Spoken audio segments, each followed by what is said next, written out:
कृष्ण कृष्ण कृष्ण हरे हरे, हरे राम राम राम हरे हरे। नमो विष्णुपादाय कृष्ण पृष्ठाय भूतले श्रीमते भक्तिवेदांत स्वामिनिति नामिने। नमस्ते सरस्वती देवी गौरवाणी प्रचारिणे निर्विशेष शून्यवादी पाश्चात्य। हरे कृष्णा।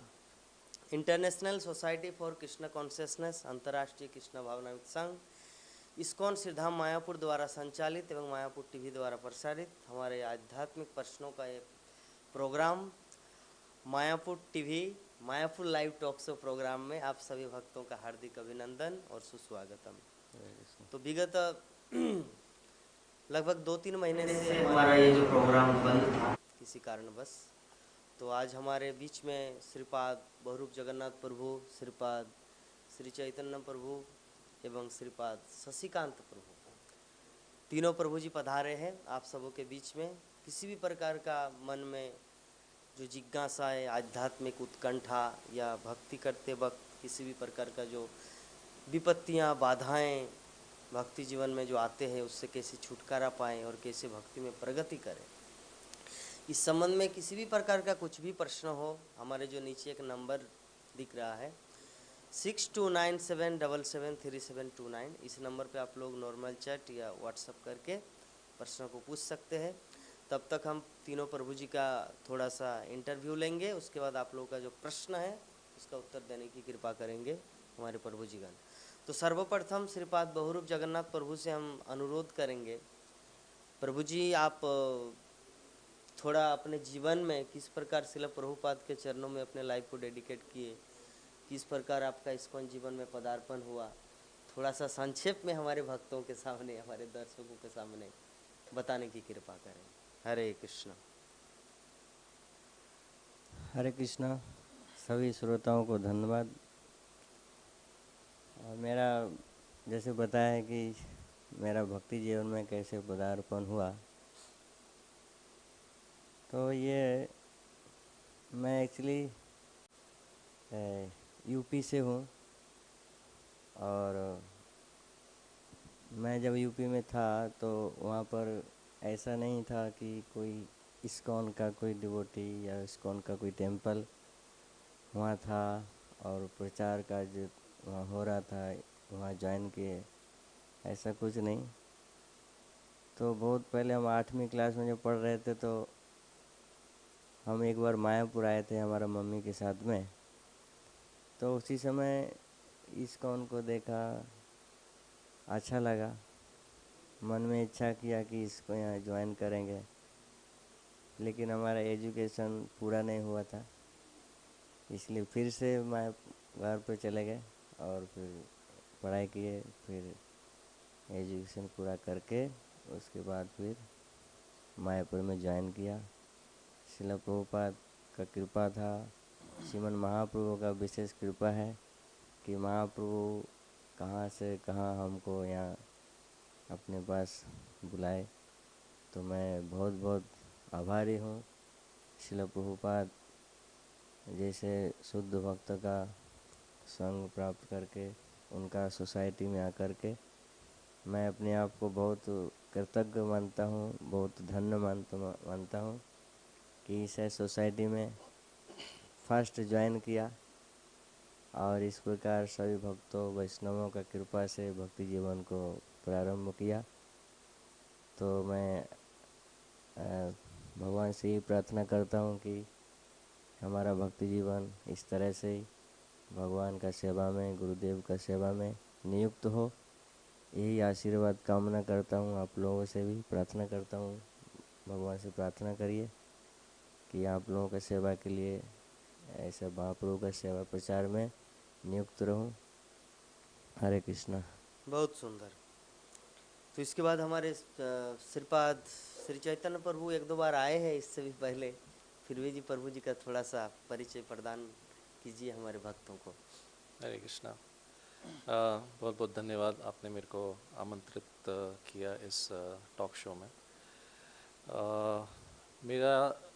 मैं 2015 में इस movement, ISKCON movement, Srila Prabhupada का जो मूवमेंट है उससे जुड़ा। उससे पहले मैंने इस्कॉन के बारे में सुना हुआ था। मेरा परिवार जो है एक ब्राह्मण परिवार है। तो वैसे मतलब ऐसे तो जन्म से कोई ब्राह्मण नहीं होता है, परंतु जैसे सरनेम ब्राह्मण वाला लिखते हैं तो कुछ स्कूल में बचपन में पूजा पाठ ये सब था। तो यही है, मेरे को जो आकर्षण हुआ वो शिला प्रभुपाद की जो पुस्तक हैं उससे हुआ। उसमें से ऐसे तो कई कई कह सकते हैं कि विषय हैं जिससे आकर्षण हुआ, बट एक विषय जो मुझे काफ़ी जिसके बारे में मैं ढूंढ रहा था, वो जैसे कोई चांद पे गया है या नहीं गया, कि नासा जो है उसने चांद पे किसी को भेजा या नहीं भेजा। तो मुझे जब मैं 8वीं कक्षा में था तो मेरे कक्षा में एक मेरे साथ में एक लड़की थी। तो उसने एक बार मुझे बताया था कि चांद पे ऐसा ऐसा कोई गया नहीं है, सब फेक किया गया है। तो 8वीं कक्षा के बच्चे को क्या समझ में आता है, वो काफ़ी छोटा था। बट वो सवाल मेरे मन में था कि क्या है, कैसे हो रहा है, ये ब्रह्मांड क्या है, एक जिज्ञासा थी। तो उसका आंसर मुझे प्रभुपाद की किताब में मिला, जब प्रभुपाद ने कहा कि चांद पे कोई जा ही नहीं सकता है। तो ऐसे करके आकर्षण बढ़ता गया। फिर एक बार एक यूथ ट्रिप में वृंदावन लेके गए थे हमको। तो वहाँ पे जब भक्तों का संग मिला तो काफ़ी आकर्षण हुआ, और ऑफ कोर्स धाम का प्रभाव होता है। तो इस प्रकार से जिसमें मेरे माता का भी एक रोल था। उन्होंने ही मुझे कहा था एक बार, जब मैं बहुत जिज्ञासा कर रहा था, इधर जाता था उधर जाता था, ऋषिकेश जाता था ध्यान करने के लिए, कैसे करते हैं सीखने के लिए। तो उन्होंने कहा तुम इस्कॉन क्यों नहीं जाते हो। तो फिर मैं इस्कॉन गया। फिर धीरे धीरे शिल प्रभुपाद की कृपा मिली और मैं भक्तिमय जीवन से जुड़ गया, और अभी भी जुड़ने का और आगे बढ़ने का प्रयास कर रहा हूँ। हरे कृष्ण। बहुत सुंदर। तो हमारे श्री चैतन्य प्रभु जी भी बताए कि सभी के जीवन में खोज होता है, जिस खोज को पूरा करते करते वो इस्कॉन जीवन में पदार्पण करते हैं। तो हमारे नेक्स्ट जो प्रभु जी आए हैं, शशिकांत प्रभु जी, तो प्रभु जी अपने बारे में कैसे श्रील प्रभुपाद के चरणों में अपने जीवन को डेडिकेट किया, लाइफ में इस्कॉन जीवन में कैसे आपका पदार्पण हुआ, हमारे भक्तों को थोड़ा बताने की कृपा कीजिए। हरे कृष्ण। एक्चुअली इस्कॉन में बहुत सारे डिपार्टमेंट्स हैं। उनमें से एक है कि जो यूथ है इंडिया में, और स्पेशली ये पूरे वर्ल्ड में चल रहा है, लेकिन इंडिया में भी बहुत स्पेशली ये जो कॉलेजेज हैं, इंजीनियरिंग कॉलेज, मेडिकल कॉलेज, तो ऐसे जगहों पे इस्कॉन एक बहुत ही स्पेशल कंट्रीब्यूशन है इस्कॉन का। क्योंकि आजकल हम देख रहे हैं जो यूथ है उसको प्रोटेक्ट करना बहुत ज़रूरी है। तो इसी जो इस्कॉन का जो विंग है यूथ प्रीचिंग का, तो हमारे कॉलेज में भी इनका एक सेंटर था। तो उसके माध्यम से मेरा परिचय हुआ इस्कॉन से। और मैं जब यहाँ की जब भक्तों का जब जीवन शैली देखा, और जो सिद्धांत प्रभुपाद जी के जो किताबें हैं, ग्रंथ हैं, जब उनको पढ़ा तो मुझे वास्तव में लगा कि हाँ, ये सही जीवन शैली है। और तो इस तरीके से मैं आकर्षित हुआ इस्कॉन में। बहुत सुंदर। तो प्रभु जी का भी जीवन जो है ना, जैसे एक श्लोक है चैतन्य चरितामृत में, भारत भूमि ते मनुष्य जन्म हईल जार, जन्म सार्थक करी करब परोपकार, कि पहले अपने जीवन को सार्थक करना है, उसके बाद जन समाज के कल्याण के लिए व्यक्ति को डेडिकेट करना अपने लाइफ को। तो प्रभु जी यूथ को देखकर कि यूथ लोग पथभ्रष्ट हो रहे हैं, उसको कैसे कृष्ण भक्ति में या प्रभुपाद के चरणों में लाया जाए, या वास्तविक वैदिक ज्ञान कैसे प्राप्त हो, सबको मिले, इसी उद्देश्य से उन्होंने जितना कुछ पढ़ाई किया, एजुकेशन लिए, सब कुछ नेछावर करके जस्ट फॉर प्रभुपाद की सेवा के लिए वो इस्कॉन में आए। बहुत सुंदर। तो चलिए हम लोग शुरू करते हैं आज का जो हमारा प्रोग्राम है। प्रश्न हमारा आ चुका है, कुछ प्रश्न, एक प्रश्न आए हैं हमारे बहुरूप जगन्नाथ प्रभु जी के लिए। प्रश्न बंगाली में है, उसका हिंदी में ट्रांसलेट करके बोल रहे हैं।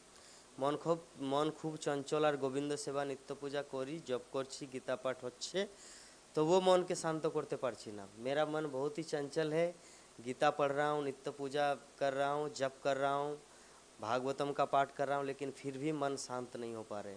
बार बार मन होच्छे हमारे गोविंद प्रति प्रेम भक्ति कमे जाच्छे। बार बार ऐसा अनुभव हो रहा है कि मेरा कृष्ण के प्रति प्रेम, भगवान के प्रति हो ही नहीं रहा है, ऐसा फीलिंग आ रहा है। क्यों ऐसा होता है प्रभु जी? हरे कृष्णा। उनका नाम है आनंद घोष। बहुत अच्छा प्रश्न है आनंद घोष प्रभु जी जो किए हैं। उन्होंने किया है एक्चुअली हमारे लिए भी बहुत उपकारी है। जी जी जी। ये मन का बात बताया है कि मन तो बहुत चंचल, भगवद गीता में भगवान ने बताया ही है कि मन बहुत चंचल है, कि हवा को बस में किया जा सकता है लेकिन मन को बस में नहीं कर सकते हैं। तो हम जप करते हैं और भागवत कथा सुनते हैं, भागवत ग्रंथ पढ़ते हैं, सेवा करते हैं, फिर भी मेरा मन चंचल है और स्थिर नहीं रहता है। तो इसका कारण यही है कि हम मन से नहीं करते हैं। तो हमें मन से करना चाहिए। यहाँ एक्चुअली ये जप करने में और ये सब करने में, भक्ति कार्य जितना भी है, यहाँ पर मन का कोई ऐसा वही नहीं आता है, कार्य नहीं आता है कि अगर हम जप करें, हमको बस जप करना है और मन से, कानों से सुनना है, ये इतना काम है। अगर हम इतना ध्यान देंगे जप करते समय, जप करेंगे और सुनेंगे, बस इतना करना है, मन ऐसे ही हमारा उसमें लगेगा। तो हमें ये इस तरह से जैसे बताया है, बहुत सारे आचार्यों ने बताया है कि मन को ऐसे निरंतर अभ्यास के द्वारा करेंगे तो हमारा मन स्थिर होगा। और विशेष करके कि हम जिस चीज़ को कर रहे हैं उसी चीज़ पर ध्यान दें। आदर्श हम मान लीजिए कर लिया, फिर से मन हमारा जो दूसरा चीज़ करने का है उसमें है और हम युक्त हैं इस चीज़ में, तो जिस कार्य में युक्त हैं हमें उसी पर ध्यान देना चाहिए। हम जप कर रहे हैं तो हमें जप पर ही ध्यान देना चाहिए। हम अगर कथा सुन रहे हैं तो हमें कथा पर ही ध्यान देना चाहिए। अन्य विषय संसार में बहुत हैं, बहुत सारे काम हैं। हम कथा सुनने आए हैं तो हम चिंता कर रहे हैं घर का, तो वहाँ पर मन कभी स्थित नहीं होगा।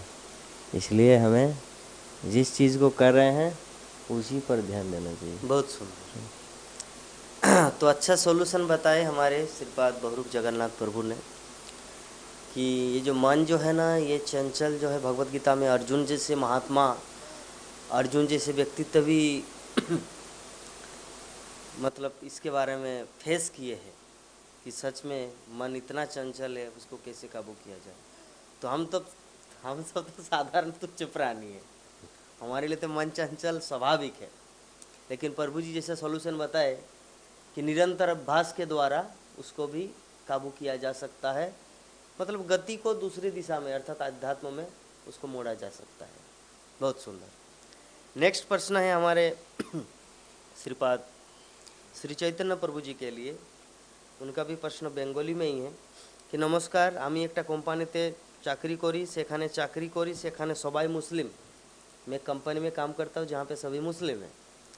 ओদের साथे चलते होले जल के पानी, स्नान के गोसल। उनके साथ अगर जीवन यापन करना पड़ता है तो उसके लिए क्या क्या चीज़ शब्द यूज करना पड़ता है? जल को पानी बोलना पड़ता है। मुस्लिम शब्द करते হয় না, না बोले যদি बोली आज के स्नान করে এসেছি তাহলে ওরা একটু টিটকারি করে। अगर उनके सामने बोलते आज मैं स्नान करके आया हूँ तो वो लोग आपको ताना मारते, क्या बात करते हैं। उर्दू में मतलब कैसे बोलते हैं कि स्नान के गोसल, गोसल शब्द है स्नान का, जो हम लोग संस्कृत या देवनागरी में जो स्नान कहा जाता है। अगर हम लोग स्नान बोलेंगे क्या बात कर रही है। तो ऐसी अवस्था में এখন ওদের সাথে কিভাবে চলবো, সঠিক পরামর্শ চাই। उनके साथ हम कैसे डीलिंग करेंगे, आप थोड़ा सा राय प्रदान कीजिए। देखिए, असत्संग त्यागात यही वैष्णवाचार। क्या है कि जो ये असत्संग जो है हमें इसको त्यागना चाहिए, ठीक है। तो इसमें क्या होता है, जैसे वो लोग भक्त नहीं हैं, भगवान की भक्ति नहीं कर रहे हैं वो लोग, ठीक है, और पर आपको जो है ऑफिस जाना भी है, कमाई भी करनी है, तो ऐसा कोई दूसरा आप जगह देख सकते हैं जहाँ पे कि आपको इस तरह की बाधाएं ना आए। क्योंकि देखिए कि जैसे मुझे नहीं पता क्या किस फील्ड में कुछ लिखा उन्होंने, किस हाँ, फील्ड में। मुस्लिम समुदाय में रहते हैं ना, कौन जिस से ऑफिस में कंट्री? काम करते हैं कंट्री वहाँ पे मुस्लिम लोग हैं। कंट्री यही इंडिया में ही। वो तो उल्लेख नहीं है, मान ओके। लीजिए। ठीक है, तो देखिए अगर आप इंडिया में ही हैं, भारत देश में ही हैं, तो फिर तो आप चेंज कर सकते हैं, आपको बहुत जगहें मिल जाएंगी जहाँ पे कि आप अपना जॉब कर सकते हैं, जहाँ पे कि आप कंफर्टेबल फील करें। मॉकिंग तो देखिए ऐसे मॉक करना या ऐसे बोलना, ये तो सिर्फ आपके ऑफिस में मुस्लिम्स या फिर कोई दूसरे धर्म के लोग हों, ऐसा नहीं है। आज आप कहीं किसी हिंदुओं के बीच में भी चले जाएं तो वो भी कभी कभी मजाक उड़ा देते हैं, जी। ठीक है, आप अगर शुद्ध हिंदी का प्रयोग करेंगे तो उसके अंदर देखिए अगर आपके पास ऑप्शन नहीं है तो टॉलरेट कीजिए, ठीक है। अगर आप किसी ऐसी जगह में हैं, जैसे आप यूएई या दुबई में हैं, तो अगर आप वहाँ पे धन अर्जन करने गए हैं तो फिर नेचुरली टॉलरेट करना पड़ेगा, क्योंकि ये आपका डिसीजन था, ठीक है। तो अगर ऐसी सिचुएशन आपके पास आती है तो ऐसा मुझे फील होता है कि अगर मैं होता अगर ऐसी सिचुएशन में, तो मैं वो जगह जो है उसको त्याग देता, मैं दूसरी जगह चला जाता, मैं यूएई की जगह जैसे और किसी देश में चला जाता। अगर आप भारत देश में ही हैं तो आप दूसरी जगह जॉब देख सकते हैं जहाँ पे कि इस तरह की सिचुएशन ना आए। और हाँ, बस यही एक सॉल्यूशन मुझे लगता है। बहुत सुंदर। तो प्रभु जी ने अपना वक्तव्य प्रदान किए कि अगर आप इंडिया में हैं तो कहीं दूसरी जगह जॉब देखिए, और लेकिन इसमें और भी एक कुछ चीज़, आपको उनसे उतना बात ही नहीं करना है ना। ज़्यादा बात करेंगे तब तो प्रॉब्लम होता है ना, अरे स्नान करके आए कि नहीं। अगर उनसे बात ही नहीं करेंगे, अपना काम देखेंगे, लेकिन फिर भी मजाक बन जाता है, क्योंकि सब समय तो व्यक्ति गधा की तरह काम नहीं करता, थोड़ा मजाक वगैरह चलता है, और वहाँ पे अत्यधिक मात्रा में मुस्लिम है, दैट मीन्स प्रॉब्लम तो फेस होता ही उनका। आपका क्या राय है प्रभु जी इस संबंध में, कैसे छुटकारा पाया जाए? मेरा राय है कि अगर आप जानते हैं कि ये चीज़, ये वर्ड हमारे हिंदू का नहीं है, उन लोगों का है, जब आप जान गए हैं तो उसको नहीं यूज़ करना ही अच्छा है। वो तो ठीक है, लेकिन एक दृष्टिकोण से, जैसे मान लीजिए अगर हम लोग अमेरिका के हैं तो वहाँ पे इंग्लिश चलता है, लंदन गए वहाँ पे इंग्लिश चलता है, तो वो लोग कुछ इंग्लिश में बात करें, अगर आप बोलेंगे संस्कृत में तो ये आपकी खुद की मूर्खता है, क्योंकि उनके बीच में आप संस्कृत झाड़ रहे हैं या देवनागरी या हिंदी भाषा में बात कर रहे हैं। वहाँ पे आपको उसके अनुसार तो चलना चाहिए। तो मुझे नहीं लगता कोई गलती है। अगर गोसल बोलना है तो ठीक है, बोल दीजिए ना, आपका तो हृदय में परमात्मा भगवान गोविंद के प्रति प्रेम है ही। वहाँ पे तो कोई बाकी तो हिंदू नहीं है, सभी मुसलमान है, तो उसमें गोसल बोल दीजिए, जल को पानी बोल दीजिए, क्या है। जैसे चाणक्य पंडित का एक श्लोक है कि मूर्खों को हाथ जोड़ के और पागल को उनके कहे अनुसार चलना चाहिए। जो मूर्ख होते हैं उनको हाथ जोड़ के जा बाबा विदाई हो, और पागल को उनके कहे अनुसार चलना चाहिए। अगर अपना दिमाग वहां पे लड़ाएंगे तो प्रॉब्लम करेगा, इसलिए पागलों को उनके कहे अनुसार। तो दो चीज हम लोग को ध्यान में रखना है। चलिए नेक्स्ट प्रश्न, प्रभु जी कुछ बोलेंगे इस संबंध में आप? तो पहले तो मैं ही चेक करना चाह रहा था कि वो कहाँ पे हैं, वो लोकेशन उनका। तो मुझे लगता है कि इस स्थिति में बेहतर होगा कि वो ऐसे स्थान पे जाएं जहाँ उनको भक्तों का संग मिल सके, और जो कंपनी है स्विच कर सकते हैं, क्योंकि आजकल लोग कंपनियां स्विच करते हैं। गुड। ऐसा नहीं है कि एक ही कंपनी में रहते हैं। हाँ हाँ, स्विच करते हैं लोग। कंपनी बहुत है दुनिया में। हाँ, ऐसा कोई तो स्विच कर ये सकते नहीं हैं। कि उसी में उनको सती सावित्री की तरह बने रहना है, और स्विच कर सकते हैं, पतिव्रता की और तरह। आराम से स्विच हो जाएगा। और सौभाग्य ये है कि अभी इस्कॉन मंदिर पूरे वर्ल्ड में World कोने में कोने में है, गुड तो आपको सत्संग मिल जाएगा। जी। और सत्संग में रहते हुए, जैसे हमारे बहुत सारे भक्त हैं मंदिरों में रहते हुए वो कंपनियों में जॉब करते हैं, यस, और बल्कि उसमें तो वेतन और ज्यादा बढ़ जाता है। मान लीजिए आप किसी कंपनी में हैं, स्विच कर रहे अगर हैं तो दूसरे कंपनी में स्विच करने का प्लान करें तो वो आपको ज्यादा वेतन देंगे। हाँ, नहीं, उसमें एक चीज़ ऐसी सिचुएशन मेरे साथ हुई थी, जस्ट एक छोटा सा वो है जी कि जब मैंने कुछ समय मंदिर में सेवा किया। मैं पहले 6-7 साल जॉब किया, फिर मंदिर में सेवा किया कुछ साल। तो मंदिर में सेवा ज्वाइन करने से पहले मेरे जो काउंसलर उन्होंने कहा कि आप थोड़ा समय और जॉब कीजिए। जी तो मैं एक कंपनी में इंटरव्यू देने गया, वो जो है मीडिया कंपनी थी। ठीक है, मेरा मतलब मैं एज अ प्रोजेक्ट मैनेजर काम कर रहा था, मीडिया कंपनी थी। तो जब मैं उस कंपनी में गया तो मैंने देखा कि 70% वहाँ माताएं हैं। और वो माताएं जो हैं वो कपड़े भी ऐसे पहनती है कि आपका मन पूरे समय डिस्टर्ब ही रहेगा। अच्छा तो ऑल्दो मेरा वहाँ पे सब कुछ अच्छा हो गया था, लेकिन मैंने हाथ जोड़ लिए, मैं इस कंपनी में काम नहीं। गुड, ये बुद्धिमानी। क्योंकि जहाँ पे आप डिस्टर्ब्ड रहेंगे तो आपका पहली चीज़ तो परफॉर्मेंस डाउन आ जाएगा। हाँ आप घर जाएंगे, वहाँ पे भी आप अगर कहीं फ्रस्ट्रेशन है तो कहीं तो निकालता है ना व्यक्ति। जी जी जी ठीक है, वहाँ पे भी डिस्टर्ब्ड रहेंगे। तो ये सब चीज़ें मैंने देखी, ऑब्जर्व किया, फिर मैंने कहा कि यहाँ पे ये मेरी भक्ति के लिए अच्छा नहीं होगा। इसीलिए मतलब आपने जो पहला जो शब्द यूज किया कि असत संग त्याग, हाँ, मतलब पहला चीज है कि उस जगह को ही छोड़ देना चाहिए, तभी यही एक अच्छा सॉल्यूशन है। गुड, चलिए हमारा नेक्स्ट प्रश्न है हमारे शशिकांत प्रभु जी के लिए। एक प्रभु जी का प्रश्न, Indranil Gorai from Purulia. Hare Krishna Prabhu ji, what should be the ultimate goal for life, success और धर्म। उनका प्रश्न है कि जीवन का लक्ष्य क्या होना चाहिए और धर्म की सफलता क्या है, सक्सेस और धर्म। यस ये हमारे जीवन की सफलता के बारे में स्वयं श्री चैतन्य महाप्रभु बोले हैं, प्रेम मर्तो महान, कि हमारे जीवन का एक ही लक्ष्य है कि भगवान श्री कृष्ण के लिए जो प्रेम है, जो कि हर जीव के हृदय में है अपने स्वाभाविक रूप से, तो उसको चैतन्य महाप्रभु ने सॉल्यूशन दिया है कि श्रवण कीर्तन के माध्यम से हम उस प्रेम का अगर उदय कर लेते हैं तो ये हमारे जीवन की सफलता है।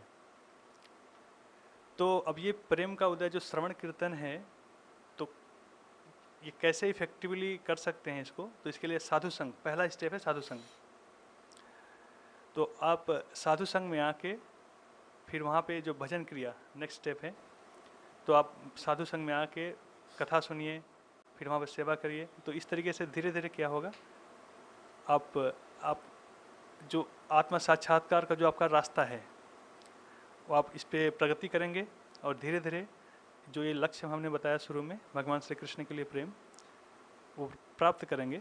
तो ये हमारे जीवन का लक्ष्य है। तो मुझे पता नहीं आप वास्तव में पहले से इस्कॉन से जुड़े हैं या फिर नए हैं। तो अगर आप नए हैं तो फिर मैं जनरल आंसर दे देता हूँ कि जैसे भगवत गीता में बता रहे हैं भगवान कि ये हर जीव, जैसे जनरली क्या होता है कि हम इस संसार में लोग अपने आप को इस शरीर मान के जीते हैं जी, देहात्म बुद्धि में जीते हैं। तो उनका जो लक्ष्य होता है कैसे शरीर के सुखों को बढ़ाया जाए, ये पैरामीटर होता है उनके सक्सेस का। शारीरिक सफलता, शरीर को सुख देना। तो इसके लिए लोग इतना मेहनत करते हैं, पैसा कमाते हैं, बड़े बड़े बिल्डिंग बनाते हैं, फिर फर्नीचर है, फिर कार है, इतनी सारी फैसिलिटीज ये सोच के करते हैं कि ये हमको सफलता, ये हम उसको लोग अपना सफलता समझते हैं।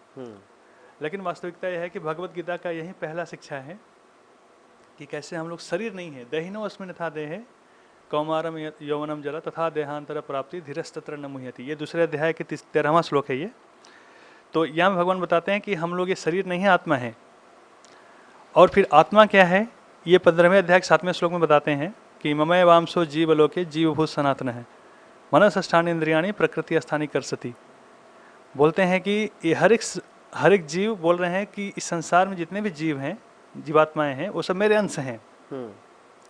तो कृष्ण का अंश होने के नाते हमारा उनसे एक संबंध है, जैसे पिता पुत्र का संबंध होता है, उस तरह से हम जुड़े। हमारा बहुत मधुर संबंध है कृष्ण से, और जीवन का एक ही लक्ष्य है कि उस संबंध को स्थापित करना कृष्ण से, उस संबंध को स्थापित करना।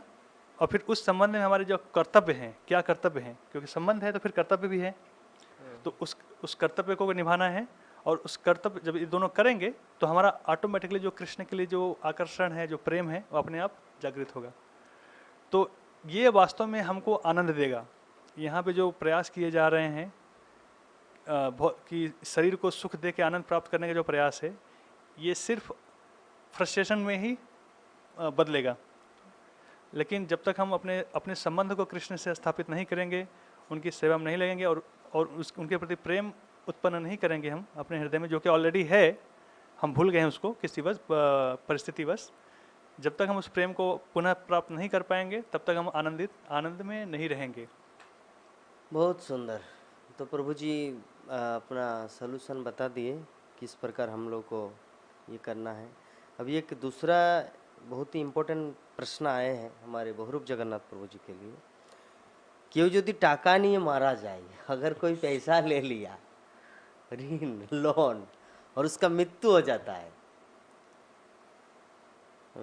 যার কাছ থেকে টাকা নিয়েছে সে যদি টাকা মাপ না করে তাহলে মৃত্যুর পরে কি শাস্তি হবে? मतलब पैसा ले लिया, पैसा लेने के बाद उधारी नहीं चुकाया। हाँ, उधार ना चुका के वो मृत्यु वरण किए, तो ऐसी परिस्थिति में क्या उसको भुगतना पड़ेगा कष्ट अगले जीवन में? ऐसा तो सुना है कि जिसका उधारी पूरा नहीं किया है, हाँ, तो उसका उधार चुकाने के लिए दोबारा आना पड़ता है। अच्छा, दोबारा हो सकता है उसी घर में उसको आना पड़े, चाहे किस रूप में, किसी रूप में, चाहे क्योंकि Example. उससे ऋण लिया है और उसका कुत्ता, ऋण, बिल्ली, हाँ, उसका ऋण चूहा। चुकाने के लिए तो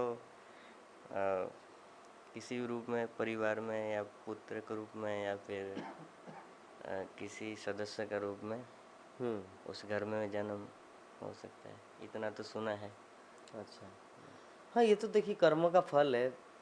मतलब प्रकृति का जो नियम है बहुत ही कठोर है। साधारण इस जगत का ही जो कानून है वो कितना कठोर है, तो प्रकृति का नियम तो और रियल है ना। किसी की मेहनत की कमाई आप लिए और मर गए, मतलब बच गए, ऐसा तो नहीं है, उसको तो चुकाना पड़ेगा ही। और मैं एक दूसरे जगह में सुना हूँ कि अगर कोई ऋण लेके मर गया तो अगले जीवन में उसको दामाद बन के आना पड़ता है, घर जमाई बनना पड़ता है उनका ऋण चुकाने के लिए। तो ऐसा भी है विभिन्न प्रकार का, हम लोग को विभिन्न पुराणों जैसा से, ऋण होगा हाँ, वैसा, जिस प्रकार का ऋण होगा। अगर छोटा ऋण होगा तो या तो बिल्ली के रूप में या चूहा के रूप में या कुत्ते के रूप में उसका पालतू बन के, या घर में बैल बन गया, लाइक दैट, किसी भी तरह का चुकाना पड़ेगा ही। चुकाना तो पड़ेगा। चुकाना तो जैसे पड़ता है। खेत में हल चलाते हैं बैल, तो वो तो उन्हीं का काम करते हैं ना मालिक। ये तो ये हो गया कि कर्मों का फल, कर्म का फल, yes। कर्मों का फल तो कोई वो नहीं कर सकता। हाँ, तो इससे हम लोग भोगना ही समझ पड़ता गए है। कि भीष्मदेव जैसे महान व्यक्तित्व, कुंती महारानी, द्रौपदी, सबको मतलब कर्मफल भोगना पड़ा, चाहे कितना ही भगवान के निकट क्यों ना। नेक्स्ट प्रश्न है हमारे श्री चैतन्य प्रभु जी के लिए। इसलिए हमें किसी का ऋण बाकी नहीं रखना चाहिए। तो इसको ये बहुत अभी आप बताइए, ध्यान में देना इस चाहिए। ऋण से पूरी तरह से उरीन होने के लिए क्या करना है? ऋण होने के लिए बताया कि कृष्ण भक्ति कहले सर्व कर्म कृत है। गुड। ऐसे तो हम ऋणी तो खाली जो पैसा लिए हैं हम किसी से, उसी का ऋणी है, ये Yes। तो है ही। आदर्श हम देखिए ऑक्सीजन लेते हैं तो हम देवताओं के ऋणी, देवताओं के भी ऋणी हैं, जिन्होंने हमें जन्म दिया है माता पिता उनका भी ऋणी है, और जिस धरती पर वास कर रहे हैं उनका भी ऋणी है। वाह, गुड तो ये पॉइंट। सारे ऋण चुकाने का एकमात्र उपाय है कृष्ण भक्त, कृष्ण भावना भावित में होना वाह, और कृष्ण भक्ति करना। हाँ, इसलिए बताया कि कृष्ण भक्ति कहले सर्व कर्म कृत है, सारे कार्य संपूर्ण हो जाता है। अच्छा पॉइंट बताया प्रभु जी ने, ये मुझे याद ही नहीं आया था। श्रीमद् भागवतम में भी एक ऐसा श्लोक है ना, देवर्षि भूतात्म नाम पितृनाम, मतलब जैसे ऋण सिर्फ ऐसा नहीं, जैसे प्रभु जी बोले कि पैसा ले लिया और मर गया, ऋण विभिन्न प्रकार का होता है।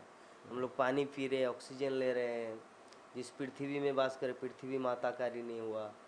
जैसे हम लोग पढ़ाई करते हैं, हमारे जो पूर्व पुरुष प्राचीन ऋषि मुनियों के ऋणी हुए। हाँ, पेड़ पौधे के ऋणी है, वातावरण, तो हर जगह से हम लोग ऋणी है, तो इसको उसके बाद एक श्लोक है, गतो मुकुंदम ऐसा करके है ना? परिहृत्य करता हूँ, हाँ यस, पूरा बोलिए ना प्रभु जी। पूरा याद नहीं पूरा है। याद है, गतो मुकुंद जो भी है। तो अल्टीमेटली वहाँ पे जो कंक्लूजन दिया गया है कि मुकुंद की सेवा, अर्थात भगवान श्री कृष्ण का भक्त जब तक हम लोग नहीं बनेंगे तब तक ही ऋण से ऋण होना असंभव है। चलिए, गुड पॉइंट। अच्छा श्री चैतन्य प्रभु जी, आपके लिए प्रश्न है। अमर सुधु सुधु सर्प भय होय, मेरा सांप से सिर्फ भय। सांप का ही डर रहता है चारों तरफ, जैसे कंस का हुआ था तो ऐसे सांप का भय हो। तो এই থেকে উদ্ধার পাওয়ার কিছু ব্যবস্থা আছে, कृपा করে बोलूं, कुछ सॉल्यूशन है ये सांप के भय से मुक्त होने का, या क्यों होता है उनका? देखिए, इसका कारण जो है वो ये हो सकता है कि कुछ पिछले जन्म में आपका कुछ सांप सांप की वजह से मृत्यु हो सकता है, ऐसा कहते हैं साइंस में भी ये। जैसे हम पढ़ाते थे फोबिया, जैसे बताया उन्होंने कि कई लोगों को अग्नि से डर लगता है, कई लोगों को पानी से डर लगता है, किसी किसी को जो अलग अलग तरह के अस्त्र होते हैं, अस्त्र शस्त्र, उनसे डर लगता है, देख के ही डर लगता है। तो ये जो अलग अलग तरह के डर होते हैं, कई देखा गया है कि बचपन से ही डर लगता है उन्हें। तो ऐसा साइंस का भी रिसर्च रहा है कि पता चला कि उनका जो पास्ट लाइफ रिग्रेशन करके एक स्टडी होती है, उसमें उन लोगों को पता चला कि पिछली लाइफ में जो है उनका किसी के चाकू मारने से मृत्यु हुई, उनको चाकू से डर लगता था। तो इसका कारण तो देखिए, पता एग्जैक्टली लगाना ये तो संभव नहीं है, बट इसका सॉल्यूशन जो है वो ये है कि जो अभय चरण है उनका शरण लें, जिससे हम अब मतलब अभय हो जाए, इनका बराबर भय जो है वो चला जाए। तो जैसे कि हर चीज़ का अल्टीमेट सॉल्यूशन तो भक्ति ही है, ठीक है, लेकिन स्पेसिफिकली आप जो श्री श्री नरसिंह देव हैं उनका आप उनसे आप प्रार्थना कर सकते हैं, भगवान से प्रार्थना कर सकते हैं कि मेरा ये जो भय है वो हटे। जैसे कि नरसिंह देव का विग्रह की सेवा जहाँ होती है, ऐसा मैंने सुना है कि उसके आसपास जो है, जो जहरीले जिनको कि बोलते हैं एनवियस प्राणी जो होते हैं, जैसे कि बिच्छू हो गया, सांप हो गया, वो आसपास आपको नहीं मिलेंगे। तो इसलिए भगवान से प्रार्थना कर सकते हैं, अपना भक्ति बढ़ा सकते हैं, और ज्ञान जो है वो जो भक्ति में ज्ञान है उसके अंदर वृद्धि कर सकते हैं कि और देखिए, जो जहरीले, दूसरा ये चीज़ है कि जो जहरीले प्राणियों का जो काटना, आग से जलना, ये सब चीज़ें प्रभुपाद बताते हैं कि हमारे पिछले कर्म से होता है। ये ऐसा नहीं होता है कोई अगर जल गया, किसी को किसी जहरीले पशु ने या सांप ने या किसी ने काट लिया, वो अपने कर्म से उनको मिलता है, ऐसे ही रैंडमली किसी के साथ नहीं होता है वो। तो अपना कर्म जो है वो तो भक्ति से ही, भक्ति करने से ही हटता है। जो भी हमारे कर्म और जो हमारे कर्म जो पाप करने की जो वृत्ति है वो भक्ति से ही हटती है। तो मेरा सोल्यूशन यही है, आप नरसिंह देव से प्रार्थना कीजिए, ठीक है, नरसिंह देव की आप पूजा करिए, बस यही आप कर सकते हैं। और कि स्पेसिफिकली सांप, आपका सांप क्या, आप भगवान की भक्ति करेंगे तो आपके सब तरह के भय चले जाएंगे। सबसे बड़ा भय तो सांप का काटना मतलब आपको मृत्यु का भय है। तो मृत्यु का भय जो है वो तो सबको रहता है, जो शारीरिक चेतना में उसको मृत्यु का डर होगा ही होगा, ठीक है। तो आध्यात्मिक चेतना में आएंगे तो सब तरह के भय, सांप क्या, हर तरह का भय चला जाएगा, ठीक है। प्लेन आके मेरे ऊपर क्रैश ना हो जाए, या मैं प्लेन में बैठा हूँ क्रैश ना हो जाए, ठीक है, या फिर मैं गाड़ी में जा रहा हूँ, ठीक है, तो एक्सीडेंट ना हो जाए, ये अभी जहाँ हम बैठे हैं बिल्डिंग ना गिर जाए, ठीक है। तो ऐसे तो भय तो कितने तरह के हो सकते हैं, गुड है ना। या मेरा हार्ट अटैक ना आ जाए, कोई ज़्यादा ज़ोर से चिल्ला देगा तो मुझे हार्ट अटैक ना आ जाए, मेरी मृत्यु ना हो जाए। तो ये बेसिकली आपका भय जो है मृत्यु से है। मृत्यु का भय कहते हैं आध्यात्मिक चेतना या आध्यात्मिक प्रगति का, जो ये परम पूज्य राधानाथ स्वामी महाराज एक लेक्चर में बता रहे थे, आध्यात्मिक जो प्रगति का लक्षण जो वो ये है कि व्यक्ति को मृत्यु से भय नहीं होगा, ठीक है। ये आध्यात्मिक प्रगति का लक्षण। तो आध्यात्मिक रूप से प्रगति कीजिए। हरे कृष्ण। बोल, बहुत सुंदर। तो प्रभु जी क्या कोबिला या क्या बताया, थोड़ा सा उसके बारे में ब्रीफली बताए ना। कोबिला, कोबिला या क्या बताया ना कि ये बचपन में हम पढ़े थे या सुने थे। फोबिया, फोबिया, हाँ, वो नहीं फोबिया। है।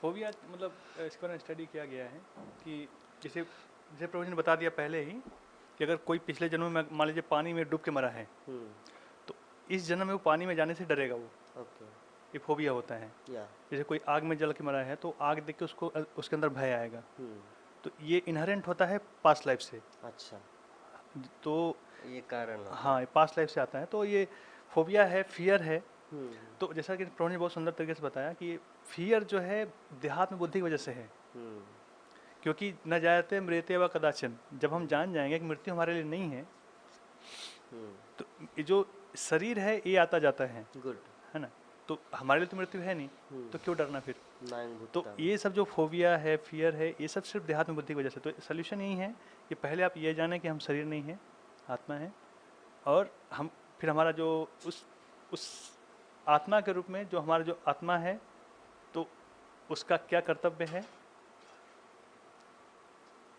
वो भी प्रभु जी ने बताया कि भगवान अभय चरण उनका आश्रय लीजिए। तो ये जब ये हम भक्ति का प्रोसेस अपनाएंगे तो सब भय कर चले जाएंगे अपने आप।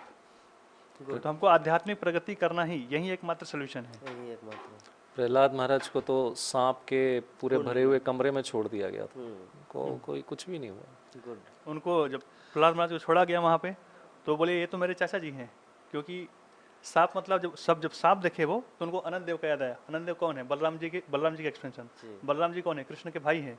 तो बोले कि तो मेरे चाचा जी हैं। तो उनको भय नहीं था किसी चीज़ का। तो वो बहुत उच्च कोटि का चेतना है। हालांकि हमको नकल नहीं करना है, हमको सांपों से दूर रहना है।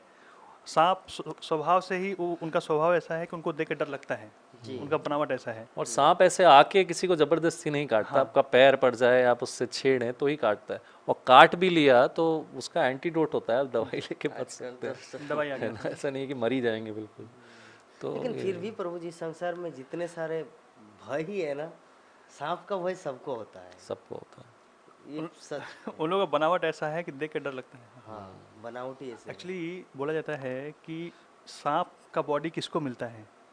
तो सर्प का बॉडी जो सबसे ज़्यादा ईर्ष्यालु है, तो उसको मिलता है सांप का बॉडी। तो इस संसार में आप देखेंगे जो ईर्ष्यालु व्यक्ति है वो सबसे डेंजरस होता है, और उससे सब लोग डरते हैं। तो वो प्रवृत्ति है, और सांप के ऊपर कोई भरोसा नहीं कर सकता, कब किसको काटेगा वो। गुड। तो इसलिए सबको डर लगता है स्वाभाविक रूप से। हाँ। बहुत सुंदर।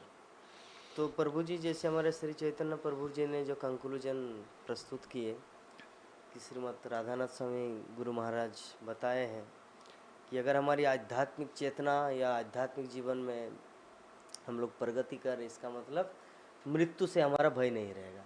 मृत्यु से भय व्यक्ति का तब तक रहता जब तक वो देहात्म बुद्धि से ग्रसित है, यही मेरा all in all, this life is all in all. लेकिन जब किसी को आध्यात्मिक जीवन के बारे में पता चलता है, उनको तो पता है ये तो एक कोंद मात्र है, जैसे एक सपना है। जैसे हम लोग एक पुस्तक पढ़े ना, पुनरागमन, श्रील प्रभुपाद का जो पुनर्जन्म का विज्ञान, तो उसमें श्रील प्रभुपाद कितने सुंदर ढंग से मेंशन किए हैं कि ये जिसको आध्यात्मिक जीवन की प्राप्ति हो जाती है, ये एक स्वप्न तुल्य है। ये life like a one dream, कुछ भी नहीं है। तो लेकिन जिसको आध्यात्मिक जीवन के बारे में ज्ञान नहीं, उनको डर लगता है, अरे 60 वर्ष का जीवन मिला है, थोड़ा सा ऐश-मौज कर लेते हैं। लेकिन जो भक्ति में आता है उनको पता चल जाता है, अरे ये तो कुछ भी नहीं, चला जाए तो आज ही चला जाए, कल अगर जाना है तो आज ही चला जाए। ये भक्त का सिम्टम है। लेकिन जैसे वो मेंशन किए, मेरे जीवन में एक घटना घटे इस संबंध में कि कुछ व्यवस्था है क्या, इस मतलब कुछ सोल्यूशन है क्या। तो सोल्यूशन तो प्रभु जी बता दिए। तो मेरे जीवन में एक घटना हुआ था अबाउट 2015 या 16 की बात है, जब हम लोग गए थे ट्रेवलिंग संकीर्तन पार्टी TSKP2। हमारे प्रभु जी जो बैठे हुए हैं, उस समय सुखी श्याम प्रभु थे, गिरिडीह गए थे, गिरिडीह झारखंड। तो एक मंदिर है जिनका नाम है भूतनाथ, आप गए थे ना, भूतनाथ मंदिर गिरिडीह। तो वहाँ पे सुबंधु प्रभु जो अभी हमारे सिक्योरिटी के अच्छे एक पोस्ट में है, तो सुबंधु प्रभु और मैं दोनों एक ही मच्छरदानी के अंदर हम लोग सोते थे। और वो तो मंदिर पूरा खुला है, लेकिन उनको डर लग गया सांप का। उनको डर लग गया। तो सुबंधु मुझे बोल रहे, उस समय दीक्षा भी नहीं हुआ था मेरा, 2015 की बात है। बोले कि जगन्नाथ अगर सांप आ जाए तो वो ऐसे बोल रहे हैं। तो मैं बोला कि यार हमारे साथ बलराम है, ये गौर निताई नित्यानंद प्रभु कौन है? वो बलराम है। और बलराम का अंश क्या है? अनंत देव। अनंत देव का बासुकी, और बासुकी से ये कीड़े मकोड़े ये सब सांप वगैरह आया। तो जब मूल व्यक्ति हमारे यहाँ बस में है तो सांप कहाँ से आएगा? मान लीजिए कहीं पर एक बड़ा मालिक है, तो नौकर चाकर आप आएंगे वहां पर? वो तो डर के मारे नहीं, बॉस है अभी नहीं जाएंगे वहां सभा में। तो साधारण सांप क्या आएंगे? आप बलराम को याद कीजिए, सब भाग जाएंगे। उसको बोल दिया, आराम से नींद में सो गया। सुबह सुबह उठ के बोले कि सच में आप अच्छा सोल्यूशन बताए बलराम का नाम लेने के लिए। तो आपका भी वही चीज़ प्रभु जी, जैसे प्रभु जी ने बताए शुद्ध भक्ति करना है तो आपको अनंत देव भगवान बलराम का स्मरण करना है, सांप का भय दूर चला जाएगा। ये मेरे लाइफ में जो हुआ है, बाकी सब भक्तगण तो अपना अपना सिद्धांत प्रस्तुत किए, मेरे खुद के लाइफ का प्रैक्टिकल उदाहरण है जो मैंने बताया आप लोगों को। ऐसा एक बार हाँ एक बार अब बोलिए। एक बार हम लोग सरायकेला में प्रचार करने के लिए गए थे। ये भी झारखंड में ही। झारखंड का ही। तो वहाँ पर एक नदी के किनारे शिव मंदिर था, और उस मंदिर के पास एक हॉल था बहुत बड़ा, और हॉल के चारों तरफ पूरा घास फूस जंगल जैसा, और कुछ पास में नहीं। ओ सर जो शिव मंदिर समझ के गया, पास। ये मैं गया था। तो वहाँ सब लोग अंदर में सो रहे हैं, हम लोग सोते हैं, और दिन में बेडिंग रोल करके फिर प्रसाद पाके प्रचार में चले जाते हैं।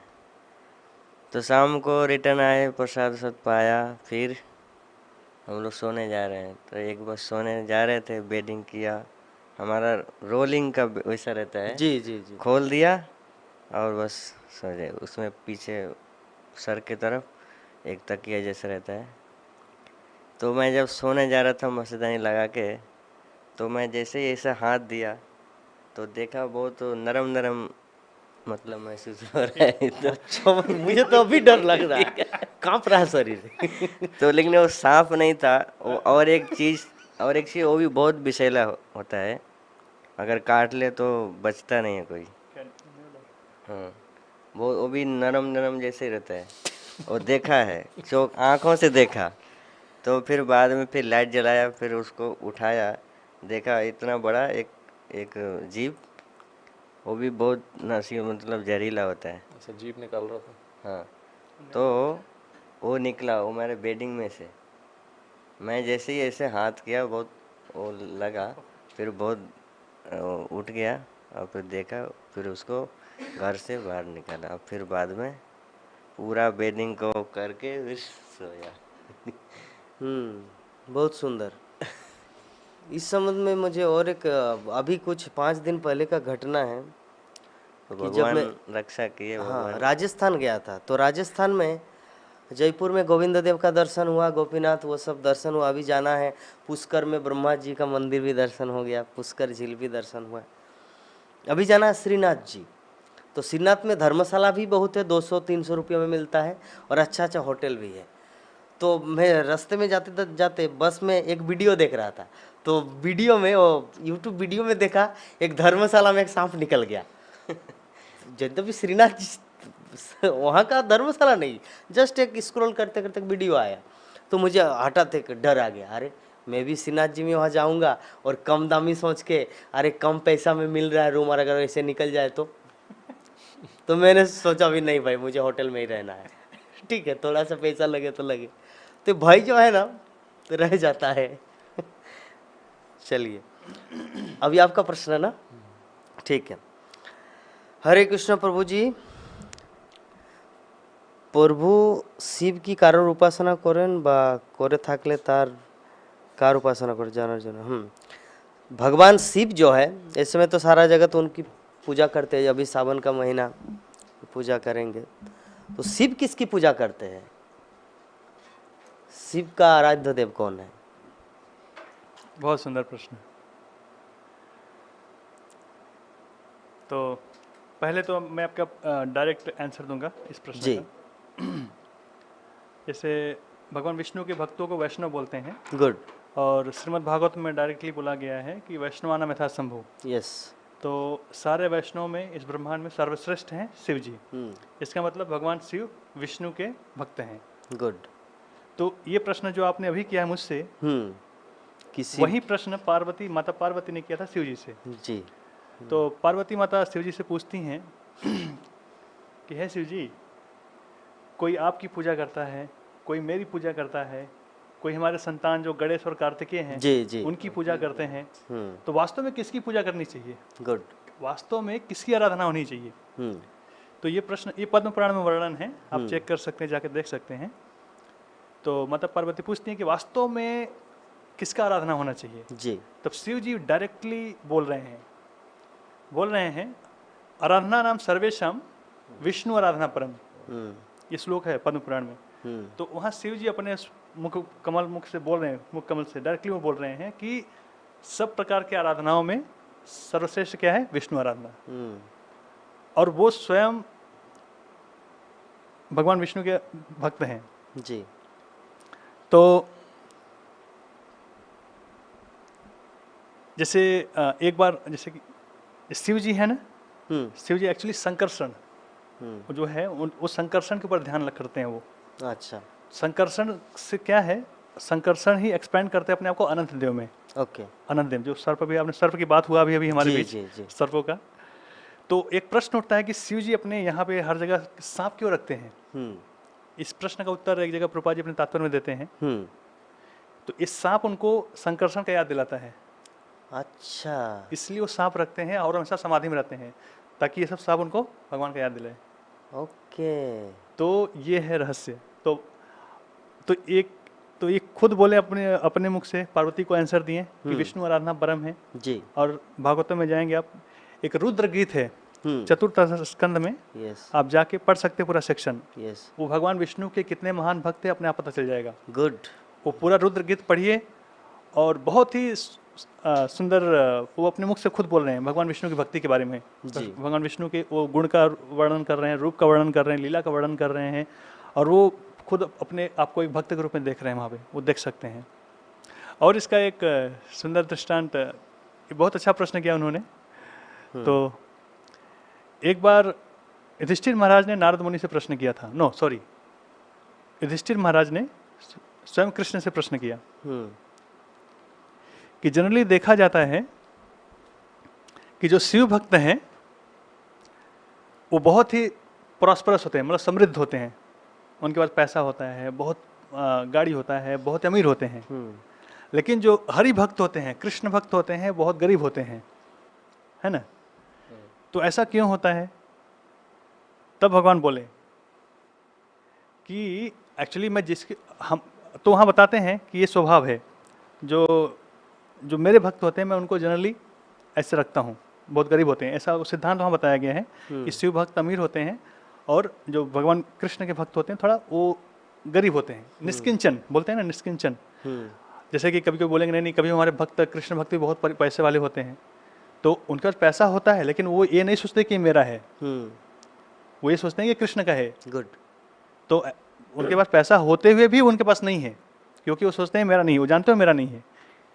तो इस तरीके से, तो अब देखिए, ध्यान दीजिए आप कि शिव भक्त उनके पास बहुत पैसा होता है ना, लेकिन शिव जी के पास क्या है?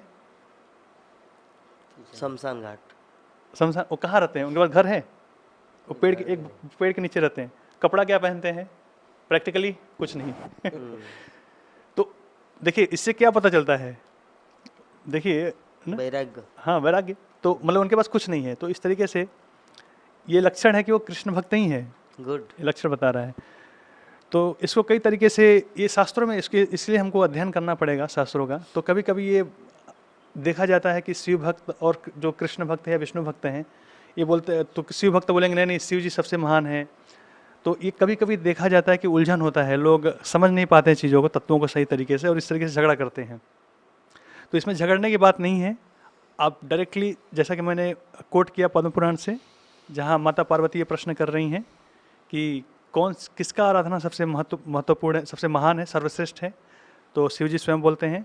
और जैसा मैंने उदाहरण दिया दूसरा, श्रीमद् भागवतम के चतुर्थ स्कंध में जाइए, एक चैप्टर है पूरा रुद्रगीत करके, वो स्वयं अपने आप को विष्णु भक्त के रूप में प्रस्तुत कर रहे हैं।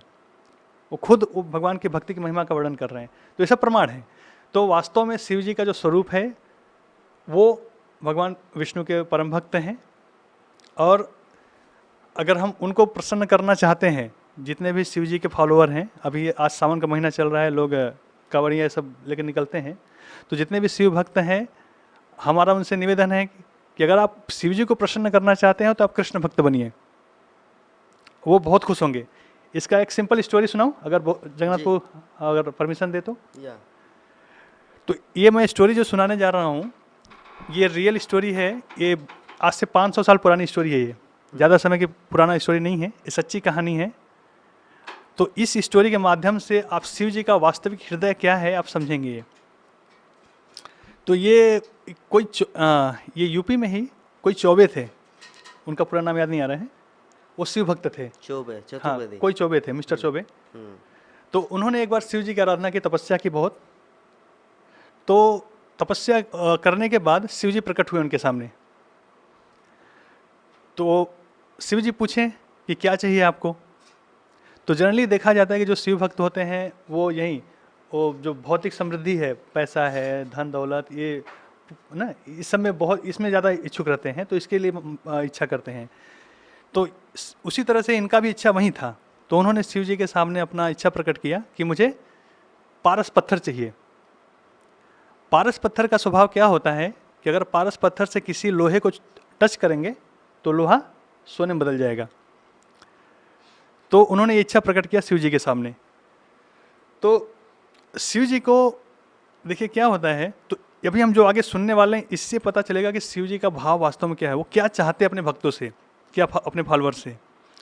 तो शिव जी ने उनको क्या बोला कि ठीक है, अगर आपको पारस पत्थर चाहिए तो वही आप वृंदावन में जाइए, अभी भी वो जगह है द्वादश आदित्य हिल पर्वत, उस पर एक मंदिर है राधा मदन मोहन, उस समय तो नहीं था। तो वहाँ पे एक, उन्होंने बोला कि जाइए वहाँ पे एक साधु हैं, उनका नाम है सनातन गोस्वामी, वो आपको पारस पत्थर देंगे।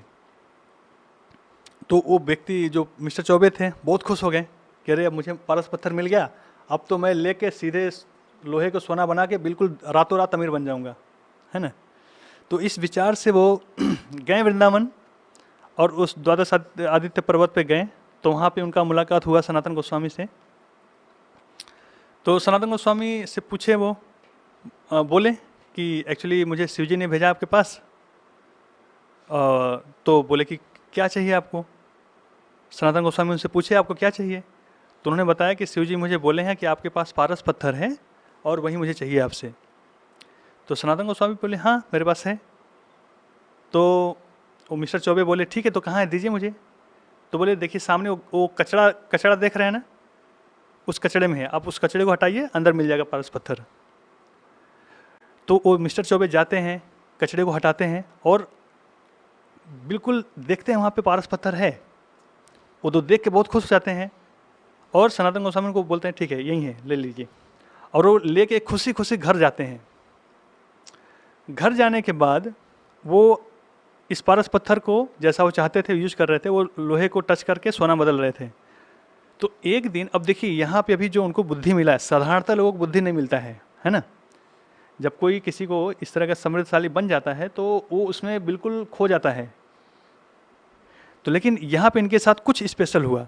इस शिव जी की कृपा से उनको ये बुद्धि मिला, सद्बुद्धि।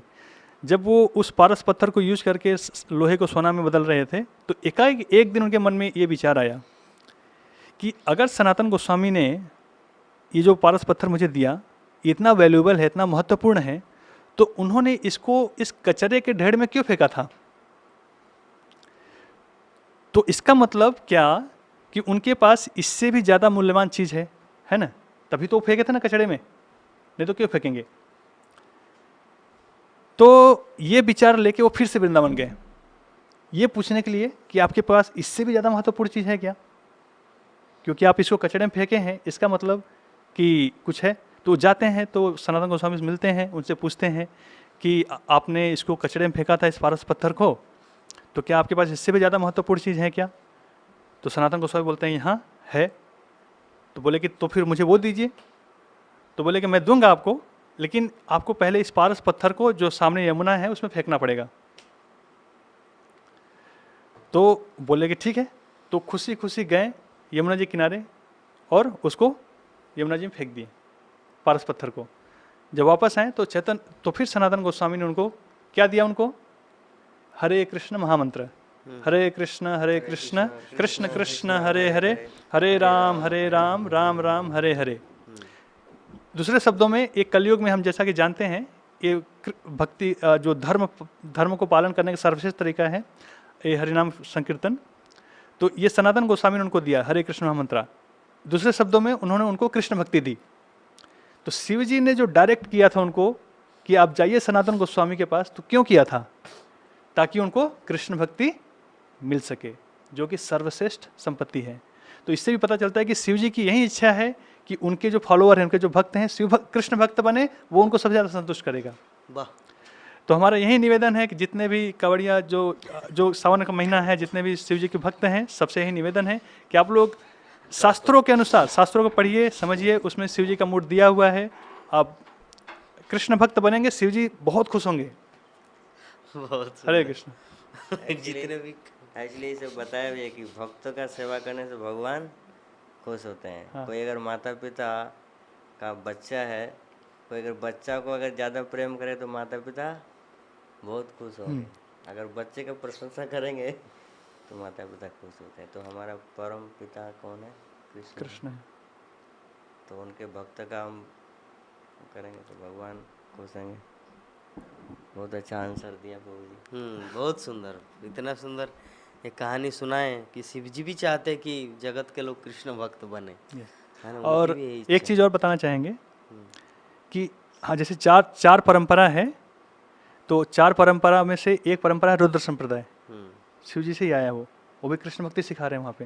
गुड, तो अच्छा पॉइंट है। रुद्र परंपरा के बारे में भी प्रभु जी लास्ट में कंक्लूजन दिए कि अगर उनका ऐसा प्लान था या प्लान रहता कि नहीं जगत के लोग मेरी ही उपासना करें, तब तो रुद्र संप्रदाय का मतलब उत्पत्ति नहीं होता। हाँ, वो क्यों किए? इसका मतलब यही है कि और श्री संप्रदाय, श्री मतलब लक्ष्मी देवी, रुद्र संप्रदाय शिव जी, तो सबका यही उद्देश्य है कि लोग कृष्ण भक्ति करें। चारों संप्रदाय का एक ही उद्देश्य कृष्ण भक्ति करना। बहुत इंपॉर्टेंट चीज़ बताए। और नरोत्तम दास ठाकुर भी बोले हैं पंचमुखे राम नाम गान त्रिपुरारी। इससे और एक पॉइंट आता है कि भगवान शिव जो है ना वो बहुत तत्वदर्शी है, बहुत ज्ञानवान है। जैसे हम सब क्या होता है ना, वो तू राम का भक्त है, रामानुज संप्रदाय के, अच्छा मैं तो गौड़िया हूँ, आपसे बढ़कर 16 कला पूर्ण है कृष्णा, आपका राम तो 4 कला है। मतलब शिव जी उस तरह के नहीं है, उनको सबका ज्ञान है। कभी राम का भजना कर रहे, कभी भगवान राम की लीला सुना रहे पार्वती देवी को, उनको तत्व पता है ना, या कभी भगवान शंकरसन की महिमा गान कर रहे हैं, तो कभी भगवान कृष्ण की गोपी बनने के लिए, रासलीला में प्रवेश करने के लिए गोपेश्वर शिव बन जा रहे हैं। तो उनको सब कुछ तत्व पता है। दिस इज प्रूफ कि वो भगवान के महान भक्त, इसीलिए उसको कहा जा रहा है वैष्णवानम जथासम। Good point. तो हमारा समय सीमा जस्ट 11 मिनट है, तो इसी राउंड में तीनों भक्त 9 मिनट में ख़त्म करना है। 3 प्रश्न लेंगे। प्रभु जी आपके लिए प्रश्न है। अपू सरकार का प्रश्न है कि भगवान सृष्टि समस्त जीव के भगवान केन समान चोखे देखें ना, यदि देखते ताले के सुख के दुखी केन। इसका प्रश्न है अपू सरकार का कि भगवान श्री कृष्ण जो है, भगवान की सृष्टि में सभी जीव एक समान क्यों नहीं है, या भगवान एक दृष्टिकोण से क्यों नहीं देखते सबको? अगर देखते तो कोई दुखी है, कोई सुखी है, कोई अमीर है, कोई धनी है, इसका मतलब क्या है? संक्षेप में बताइए। इसका संक्षेप में आंसर रख देंगे तो बोलेंगे कि कोई अमीर है, कोई, अब जैसे एक उदाहरण लेते हैं कि अगर एक बच्चा जन्म लेता है हॉस्पिटल में, 2 बच्चा अगर जन्म लेता है, एक बच्चा जाता है गाड़ी में, 4 व्हीलर गाड़ी में, हाँ, और एक बेचारा गांव में ऐसे ही पैदल। तो ये क्यों होता है? तो ये सब मतलब अपने कर्मों का वो है। कर्मों का फल मान के चलेंगे। कोई भक्त का ग्रह में जन्म होता है, कोई जन्म से ही इतना मतलब उसी के अंदर इतना दिमाग होता है। हम लोग देखते हैं कि भक्त के घर में कोई बच्चा जन्म लेता है तो जब थोड़ा बड़ा होता है तो उसके लिए सारे गीता का श्लोक याद होता है। तो इसका मतलब वो पूर्व जन्म में कुछ किए हैं, इसलिए उसका ये जीवन वहाँ से शुरू हो रहा है। और ओवरऑल देखा जाए कि ये पूर्व जन्म में जो जैसा किए हैं उसी के अनुसार ही इस जीवन में हमें जन्म ग्रहण करना पड़ता है। गुड, अच्छा पॉइंट बताया प्रभु जी ने। प्रभु जी ने बताया कि भगवान की सृष्टि में कोई गलती नहीं है। व्यक्ति के खुद के पिछले जीवन के कर्मफल के अनुसार किसी को धनी घर में, किसी को गरीब फैमिली में मतलब जन्म लेना पड़ता है। इसमें भगवान की सृष्टि का कोई दोष नहीं है। नेक्स्ट प्रश्न है हमारे श्री चैतन्य प्रभु जी के लिए। आई एम ए स्टूडेंट प्रभु जी, how to focus in important things in life. मैं एक छात्र हूँ और जीवन में महत्वपूर्ण चीज़ को लेकर मैं कैसे एकाग्रता लाऊं उसमें। देखिए, एकाग्रता जो जीवन में आती है, जैसे पढ़ाई पे फोकस करना है या किसी भी चीज़ पे अगर फोकस करना है तो उसके लिए ब्रह्मचर्य जो होता है वो बहुत इंपॉर्टेंट चीज़ होती है। बिना ब्रह्मचर्य के श्री चाणक्य जी भी बताते हैं कि एक स्टूडेंट लाइफ जो होती है उसके अंदर ब्रह्मचर्य का पालन बहुत इंपॉर्टेंट होता है।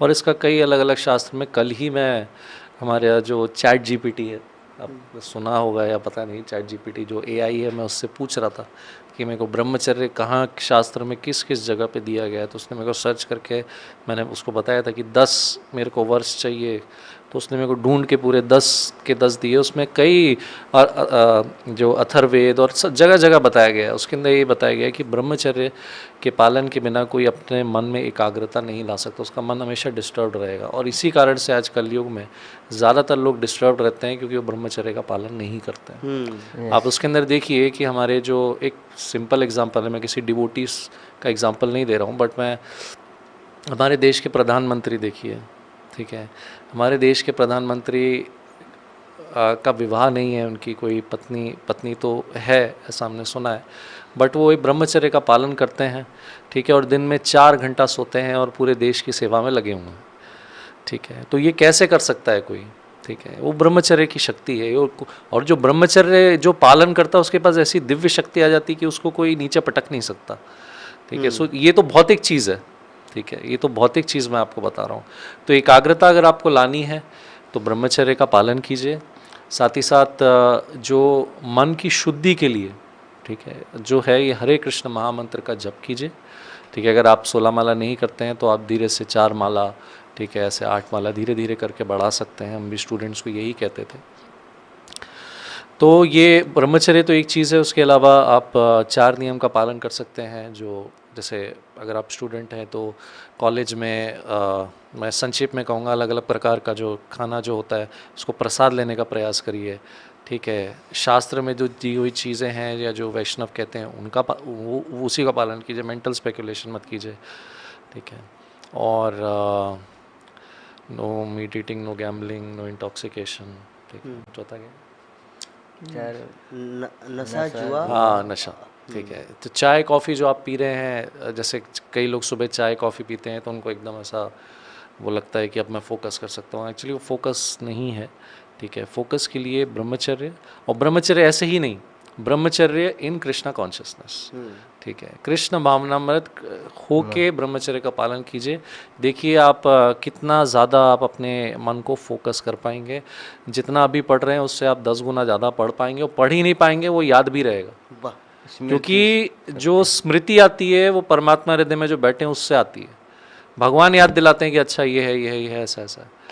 एनीवे, जो भी आप पढ़ रहे हैं उसको इवेंचुअली आप भगवान की सेवा में लगाइए। अर्जुन भी शुद्ध भक्त हैं, वो तीर चलाना, भीम जो है वो गदा चलाना सीख रहे थे, लेकिन वो किसके लिए? भगवान की सेवा में, महाभारत युद्ध में काम आने वाला था। हरे कृष्ण। बहुत सुंदर। हमारा लास्ट प्रश्न है प्रभु जी के लिए। समय सीमा 3 मिनट। कि छोटो गीता माने पॉकेट संरक्षण गीता যা 10 টাকায় দিয়ে কিনেছি ওটা পড়ে কি গীতা পাঠ করা যাবে? পিঙ্কি রায় का प्रश्न है। छोटो गीता मतलब जो 6 रुपया में गीता प्रेस में मिलता है या 10 रुपये में बंगाली में मिलता है। हाँ हाँ। तो अगर वो 10 रुपये का गीता पाठ करके क्या गीता पाठ करना होगा, वो माता जी का प्रश्न है। तो देखिए आपके पास जो 10 रुपए की बुक है उसमें सिर्फ श्लोक होंगे। तो देखिए हमको क्या है ना, दो चीज़ें, एक पाठ होता है फिर समझना होता है। आप जैसे कोई स्पेशल फेस्टिवल है तो वहाँ पाठ करने की ज़रूरत पड़ता है, तो आप वहाँ उसको यूज कर सकते हैं जी। जैसे गीता जयंती हुआ, फिर या कोई ऐसे फेस्टिवल हुआ तो वहाँ लोग उच्चारण करते हैं ना पूरा 18 अध्याय, तो वहाँ पे आप उसके लिए यूज कर सकते हैं। लेकिन रह गई बात समझने की, तो हमको गीता समझना है, तो आपको उससे समझ में नहीं आएगा कुछ। Good, very simple. तो हमारे जो इस्कॉन में भगवत गीता है, यहाँ पे देखेंगे आप श्लोक है, फिर उसका शब्दार्थ है, फिर अनुवाद है, फिर व्याख्या है, और इतने सुंदर तरीके से समझाया गया है कि आप उसको समझ सकते हैं। तो ये हमारा लक्ष्य है, गीता को समझना है, सिर्फ पाठ करना नहीं है, उसको हमको समझना है। तो अब हमारा रिक्वेस्ट है, आप वो रखिए जो आपके पास है गीता, आप उसको जो कोई फेस्टिवल है वहाँ पे पाठ करने के लिए यूज कर सकते हैं, लेकिन समझने के लिए आप इस्कॉन से भगवत गीता यथारूप लीजिए, आप उसका अध्ययन करिए, वो आपको अच्छा समझ आएगा। तो इसी के साथ आज का जो हमारा ये सेशन है आपका Mayapur live talk show programme में, आज भक्तगण जो पिछले बार का जो क्वेश्चन था वो पर्सनल, ये अभी एक ही भक्त क्वेश्चन किया था, जो 2-3 जैसे स्टूडेंट लाइफ का या, और बाकी तो पता नहीं आप लोग इतने भक्तगण वाचिंग कर रहे हैं हमारे प्रोग्राम को, प्रश्न क्यों नहीं भेज रहे।